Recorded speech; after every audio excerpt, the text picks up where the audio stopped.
시청자 여러분 안녕하십니까? 구독자님들께서는 서방정토의 극락세계라는 이야기를 들어보셨는지요?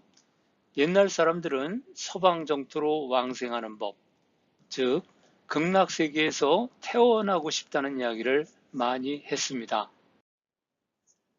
오늘 이야기는 서기 4세기 구마라습이라는 인물이 키질에 출연하여 소승에서 대승으로 불교의 흐름을 바꾼 이야기입니다. 도낭석굴과 투욕석굴에서는 대승 불교의 서방 극락세계로 가는 정토 불교의 증거들이 확인되고 있습니다. 대중들이 어떻게 극락행 티켓을 구했는지 이야기해 보겠습니다. 그 옛날 불교 대중들은 극락행 티켓을 어떻게 구했을까요? 가는 열차가 있으면 티켓을 끊을 수 있었을까요? 그런 방법이 있었습니다. 아주 구체적인 방법이 있었죠. 그래서 공부를 해봤습니다. 그 극락세계로 가는 티켓을 끊어드립니다. 말로만 무성하던 극락세계로 가는 비밀이 트루판 투욕석굴에 숨겨져 있습니다. 세상 살기 참 힘이 듭니다. 아프고 괴로운 사바세계를 벗어나 아미타불의 정토에 태어나고 싶다면 무엇을 못하겠습니까? 이 영상 제작도 정말 힘들었습니다.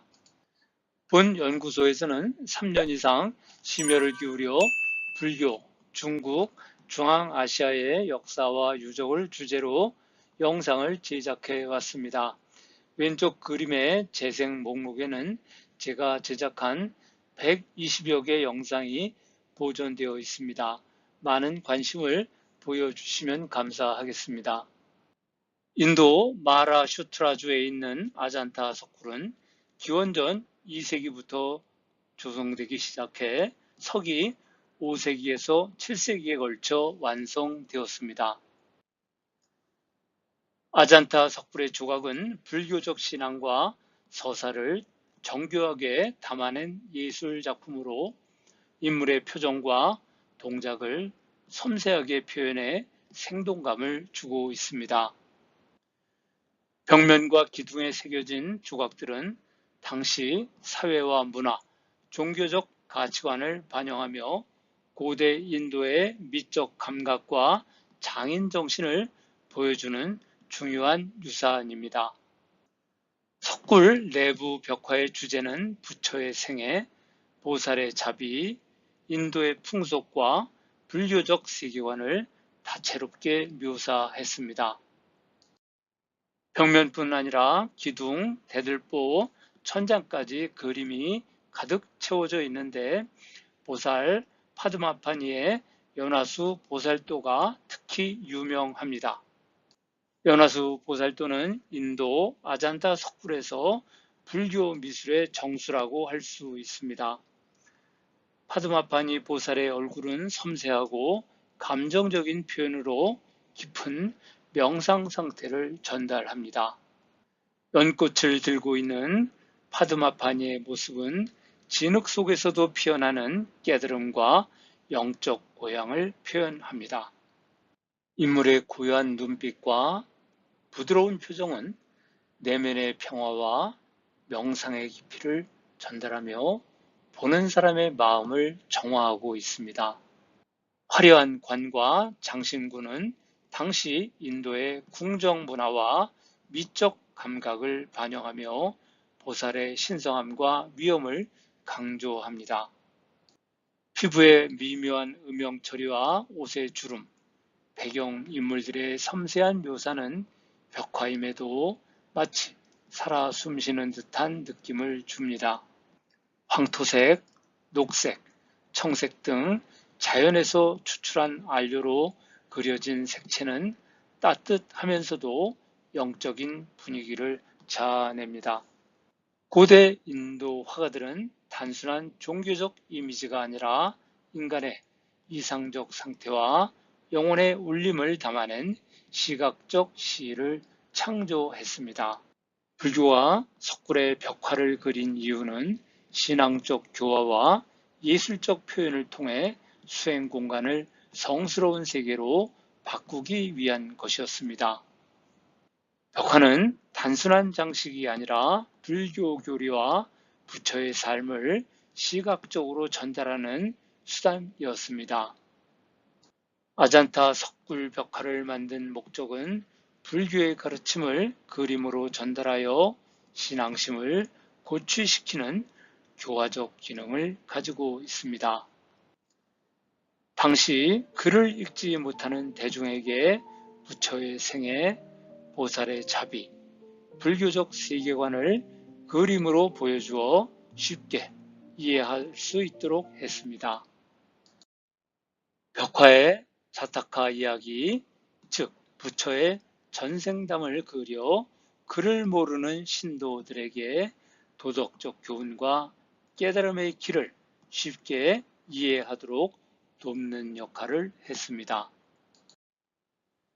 벽화는 단순한 장식이 아니라 수행자와 신도들이 불교 세계를 직접 체험하게 하는 창구였던 것입니다. 둘째는 상징적 기능입니다. 벽화 속 부처와 보살은 단순한 인물이 아니라 깨달음과 자비의 상징으로 신앙적 몰입을 돕는 역할을 했습니다. 벽화와 조각은 석굴 내부를 단순한 암벽이 아닌 불국토로 변모시켜 수행자가 마치 부처와 함께 있는 듯한 경험을 하게 했습니다. 수행자들은 벽화를 보며 부처의 삶과 자비를 떠올리고 자신의 수행을 깊이 있게 다졌습니다. 셋째는 벽화를 제작한 왕조는 불교를 후원하며 자신들의 신앙과 권위를 시각적으로 드러내고자 하는 의도가 있었습니다. 왕권과 신앙의 결합을 보여주는 상징입니다. 정리한다면 불교가 석굴에 벽화를 그린 것은 신앙적 교화, 예술적 표현, 성스러운 공간 창조라는 세 가지 목적을 동시에 달성하기 위한 것이었습니다.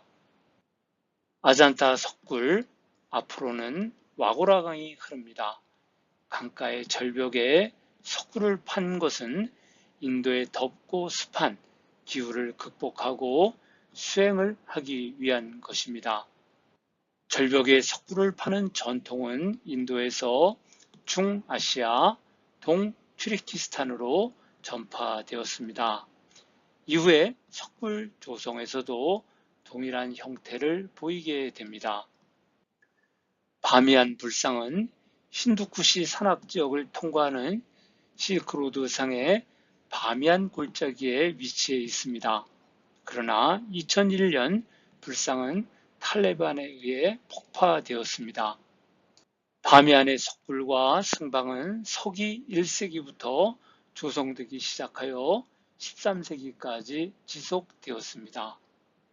바미안은 실크로드의 교통 요지였기 때문에 인도, 페르시아, 중앙아시아 문화가 융합된 간다라 불교 미술의 영향을 받았습니다. 석굴 사원과 승방은 승려들이 수행과 거주에 사용했습니다. 내부에 남아있는 벽화는 불교 경전 장면이나 보살, 천인상을 묘사했습니다. 서기 630년 바미안, 즉 범연나국에 도착한 현장 법사는 이 대부를 보았습니다. 그는 대당 대자언사 3장 법사전에서 바미안 대부를 이렇게 묘사했습니다. 왕성의 동북에 있는 산에 높이 150척의 석상이 세워져 있었다. 석상 동쪽에 절이 있었고 절 동쪽 편에는 동으로 주조한 석가모니 입상이 있었는데 그 높이가 100척이나 되었다. 절 안에는 부처님께서 열반에 드는 모습의 와상이 있는데 길이가 1000척이나 되었고 모두가 장엄하고 절묘했다. 카타리나 블렌스도르프 등은 불상 제작에 사용된 점토 층속의 집, 목재, 밧줄 등 유기물 샘플을 채취하여 AMS-14C, 즉 방사성 탄소 연대 측정 방법으로 측정했습니다. 동쪽 불상은 서기 544년에서 595년, 서쪽 불상은 서기 591년에서 644년 사이에 제작되었습니다. 따라서 현장 법사는 대불이 완성되고 얼마 안 되어 바미안 대불을 방문한 것입니다. 석굴은 파미르고온을 넘어 쿠차 일대에서 모습을 나타냅니다. 이것은 키질 석굴입니다.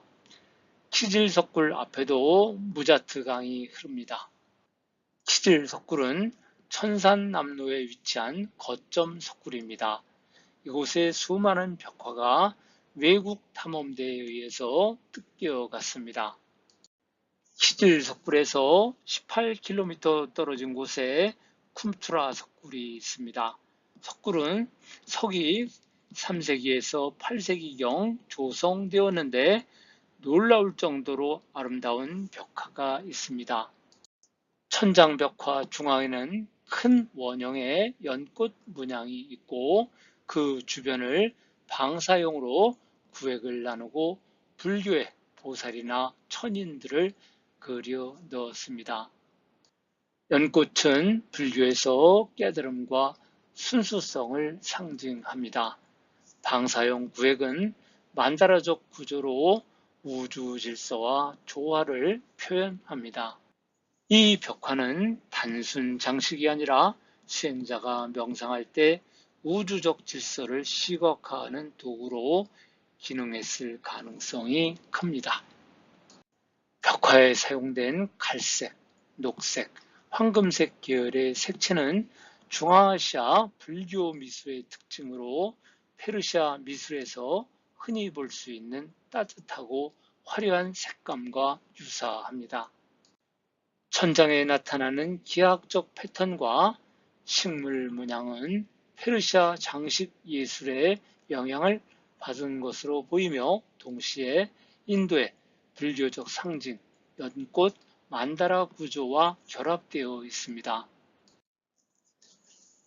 천장 중앙의 연꽃 문양은 불교에서 깨달음과 순수함을 상징하며 주변의 인물들은 부처를 중심으로 한 우주적 질서를 표현한 것으로 해석됩니다. 이러한 천장 방식은 만다라적 구조를 띠고 있어 우주의 중심과 조화를 나타냅니다.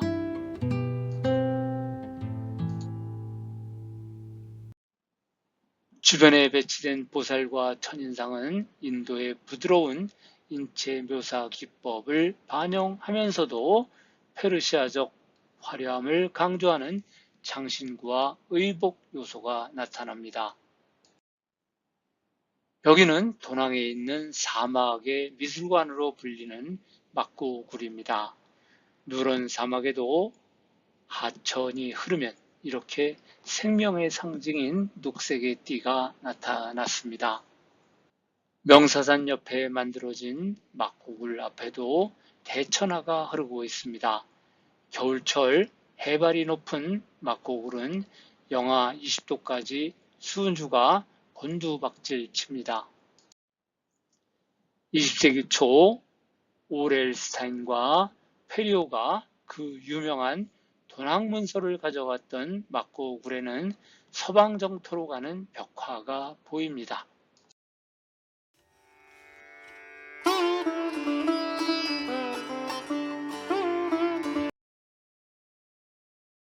지금까지 파메르고온을 넘어온 불교가 키질석굴, 쿰투라 석굴, 도낭석굴 등의 공통적으로 석굴을 만들고 벽화를 그렸음을 말씀드렸습니다. 지금부터 이야기할 것은 정토사상입니다. 관세음보살 정토관은 키질석굴에는 현재까지 확인되지 않고 있으나 도낭과 토욕 석굴에는 보입니다. 키질벽화의 주요 내용은 전형적인 부처와 그의 가르침을 묘사한 장면들입니다. 불전 이야기, 설법도, 경변화, 비천, 공양인 등의 소재가 중심을 이루고 있습니다. 이는 키질석굴이 형성된 시기에 관음보살이 보이지 않은 것은 대승불교의 관세음보살 숭배가 아직 표준적인 도상 형식으로 자리 잡지 않았기 때문으로 보입니다. 서방 정토 신앙은 서기 1세기에서 2세기에 성립되었으나 인도와 중앙아시아에서는 관련 자료가 거의 발견되지 않았습니다. 이때 구마라습의 역할이 중요했습니다. 서기 4세기 후반까지 쿠차 일대에서는 소승불교, 아함지학이 중심이었습니다. 이러한 것을 변화시킨 것은 구마라습이었습니다.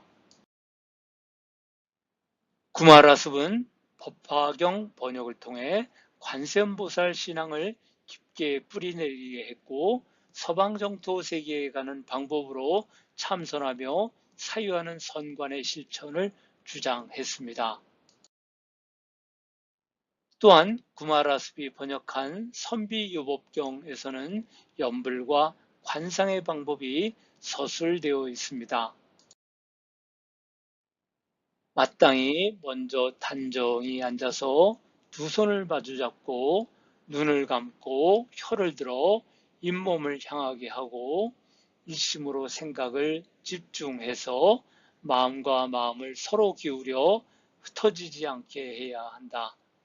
마음이 이미 안정된 다음에는 마땅히 먼저 상을 관하여야 한다. 그는 무량수경, 아미타경 등 정토계 경전을 번역함으로써 아미타불 신앙과 극락세계 신앙이 중국 불교에 확산되는 데 결정적인 기여를 했습니다. 정토 사상은 아미타불의 본원력에 의지해 서방 극락 정토에 왕생하는 것을 목표로 합니다.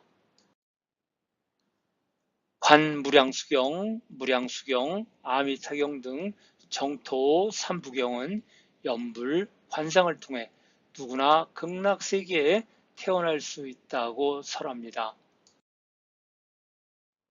조용히 사유하는 것을 정관, 선관이라고 합니다. 정관은 정신수양의 실천 방법으로 특히 대승불교에서 기원한 것입니다.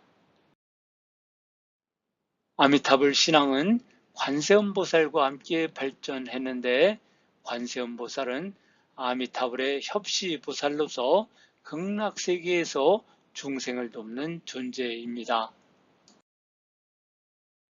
구마라습 이후 돈왕, 투욕의 석불에서는 아미타불과 관세음보살의 극락세계로 왕생하는 벽화들이 보이기 시작하지만 키질에는 보이지 않습니다. 막고울에서는 위진남북조 시기부터 관음보살 도상이 중심적인 주제로 등장합니다. 초기 동굴인 275굴부터 아미타불상과 서방정토 신앙 벽화들이 존재합니다. 특히 서위의 285굴의 무량수불 설법도에는 중앙에 붉은색 통견가사를 입고 결가부좌한 무량수불, 즉 아미타불이 배치되어 있고 그 좌우에 협시보살들이 자리하고 있습니다.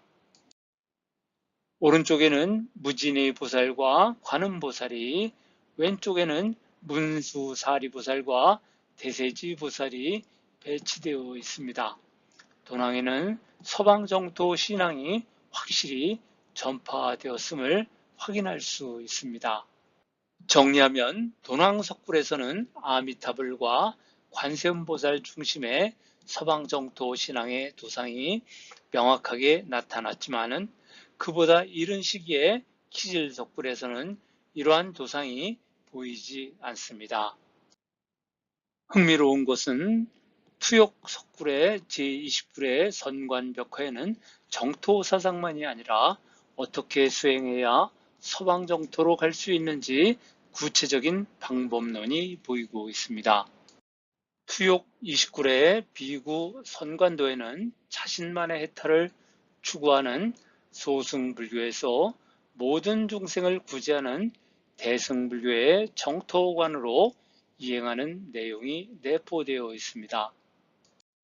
투욕 29의 3D 이미지인데 후실에는 좌선 전형의 선굴이 있습니다. 여기에는 정토 세계로 인도하는 벽화가 있습니다. 먼저 29굴 우벽의 해골을 관상하고 깨달음을 구하라. 앞에서 말씀드린 것처럼 소승불교 이래의 전통적 부정관상법은 그 유명한 구마라습이 등장하면서 대승불교의 정토신앙과 관세음보살 신앙에 의해 대체되기 시작합니다. 투욕 29굴 벽화에는 소승에서 대승으로 이양하는 과정에서 수행 방법의 확장이 이루어지는 모습이 담겨 있습니다. 그 관계를 설명하면 이렇습니다. 비구들의 선관은 죽음, 해골 등의 관조, 즉 부정관에서 청정한 불성과 지혜를 깨닫는 정관으로 나아가고 마지막엔 정토를 관조하는 것으로 발전하고 있습니다. 투기 정토신앙은 부처님을 부르는 연불, 즉 측명연불에 의존했습니다. 그러나 투욕 석굴에서는 선관을 통해서도 정토에 도달할 수 있음을 보여줍니다. 투기 선관 수행의 목표는 자신의 번뇌를 제거하고 개인적 해탈, 열반을 얻는 것입니다. 소승불교의 부정관은 죽음을 직면하며 무상함을 깨닫는 과정을 상징합니다. 투욕 29굴은 정토 수행자들의 핵심 경전인 관무량수불경에 뿌리를 둔 석굴입니다. 불교 명상에서 벽화 이미지가 수행에 어떤 역할을 하는지 보여줍니다. 시각화 경전, 즉 관무량수불경은 수행자들이 아미타불의 서쪽 정토인 수카바티에서 환생을 이루기 위해 설계되었습니다. 29굴에 그려진 벽화들은 영적 수련에 필수적이었으며 승려들이 명상하는 데 시각적 근거를 제공했습니다. 명상자들은 우측, 즉 북쪽 벽에 표현된 부정관으로부터 시작하는데 이는 정토 시각화에 참여하기 전에 마음을 정화하는 필수적인 예비 단계입니다. 일본의 불교 석학 미야지 아키라의 연구에 의하면 투욕 29굴의 우벽의 벽화는 병자, 시체 등 부정 대상을 관상하는 벽화였습니다. 미야지가 부정의 대상으로 주목한 것은 3-2와 3-3입니다. 이 그림을 확대하면 다음과 같습니다. 미야지 아키라는 3-2에서 승려가 옅은 회청색 몸체를 가진 병든 사람이나 최근에 사망한 시체를 마음속으로 명상하는 것이라고 했습니다. 3-3에서는 푸른 가사를 입은 승려가 누워있는 나체의 여성 시체를 관상하고 있으며 독수리들이 시체의 오른쪽 팔꿈치를 쪼고 있고 썩은 피가 흐릅니다. 미야지 아키라는 투욕 29굴의 이 관상도는 테페쇼토르 키질의 부정 관상도와 동일한 것이라고 보았습니다. 투욕의 동쪽 절벽에 있는 32굴의 벽화에도 젓갈색의 팽창한 시체 관상이 있습니다. 좌우의 팔, 오른쪽 어깨에 독수리가 한 마리씩 시체를 쪼고 있습니다. 이처럼 투욕의 석굴들에서 시신을 관상하는 것이 확인되는 것을 보면 수행자들에게 부정관상이 하나의 루틴으로 자리 잡았음을 알 수 있습니다. 현대적 감각으로 부정관상도를 표현한다면 이러한데, 선굴에서 수행자는 죽음 명상을 통해 무상함을 깨닫고 해탈하는 과정을 거칩니다. 소승 불교에도 개인의 열반을 위한 관상 수행은 존재했습니다. 다만 대승 불교처럼 보살의 자비와 중생 구제를 위한 선정 수행은 아니었습니다. 지체 백골을 관상하는 부정 관상은 소승 불교 이래의 관상법인데, 이는 인도 불교 미술에서 출현하지 않았으나 중아시아에서 보급되기 시작했습니다. 부정 관상도 또는 백골 관상도는 아프간의 테페 쇼토루 벽화와 신강 키질 벽화에서 볼 수 있습니다. 중앙의 해골은 죽음과 무상함을 상징하며 명상해상의 대상이 됩니다. 수행자는 생명과 깨달음을 향한 길을 걷는 존재로 죽음과 대비되는 삶의 상징입니다. 키질석굴에는 소승적 부정관, 죽음, 백골관상을 주제로 한 벽화가 많습니다. 이는 개인적 해탈을 위한 수행을 강조합니다. 그 다음에 29일 좌벽의 정토 벽화를 관상하라. 우벽의 시체 관상을 통해 정토 관상을 수행할 수 있을 정도로 영적 순수성을 높이는 단계가 끝나면 왼쪽 벽을 향해 돌아서 정토 관상들을 수행합니다. 좌벽에는 대승의 정토 관상으로 넘어가는 벽화가 존재했습니다. 정토 관상의 대상은 연꽃, 보주, 불꽃, 물새가 있는 연못입니다. 이것은 대승적 정토관을 반영한 벽화입니다. 29의 벽화는 관 무량수경에 명시된 13관을 묘사하고 있는데, 극락세계에서 환상에 필요한 영적 순수함을 얻고자 하는 수행자들에게 매우 중요했습니다. 관 무량수경의 극락 13관은 해, 물, 땅, 보배나무, 보배연못, 보배누각, 연화자, 아미타 삼존상, 아미타불, 관세음보살, 대세지보살, 극락세계에서의 자신의 왕생, 그리고 극락세계의 아미타불 3존입니다. 흐르는 물과 연꽃을 정교하게 묘사한 보석 연못의 시각화는 명상가들이 정토의 평화로운 환경을 상상하도록 돕기 위해 고안되었습니다. 매달린 깃발과 방사되는 보석들이 있는 연꽃자리 시각화는 수행자들이 아미타불 부처님의 웅장한 보좌에 집중할 수 있도록 시각적 근거를 제공하고 있습니다. 그리고 연꽃 연못이 상징하는 정토 극락에서 왕생하는 것으로 끝나게 됩니다. 방금 설명한 것을 그림으로 표현하면 선수하는 승려는 선굴의 정토 관상을 보면서 서방 정토에 가는 것을 명상하는 것입니다. 좌벽의 벽화에서 박스 안의 그림은 흐릿하지만 다음 그림에서는 선명합니다. 박스 안에 그려진 벽화와 방제는 모든 중생을 구제하는 대승의 정토관을 묘사하고 있습니다. 방제의 문자는 수행자가 극락세계의 장엄한 모습을 마음속으로 그려보는 관상 수행입니다. 선관은 처음에는 자기 자신을 위한 해탈을 목표로 하지만 선관이 발전하면 중생을 구제하는 것으로 확장되는 대승의 이타 선관으로 됩니다. 소승의 자리 단계에서는 정토는 개인이 원하는 것입니다. 나는 고통스러운 사바세계를 벗어나 아미타불의 정토에 태어나고 싶다는 개인적 목표입니다. 이것이 이타의 단계로 상승하면 정토는 중생을 구제하기 위한 수단이 됩니다. 나는 정토를 건설해서 고통받는 중생들을 그곳으로 인도하겠다는 것입니다. 이때의 관세음보살은 자비의 화신으로 연불, 관상 수행을 통해 중생의 고통을 듣고 구제하는 역할을 합니다.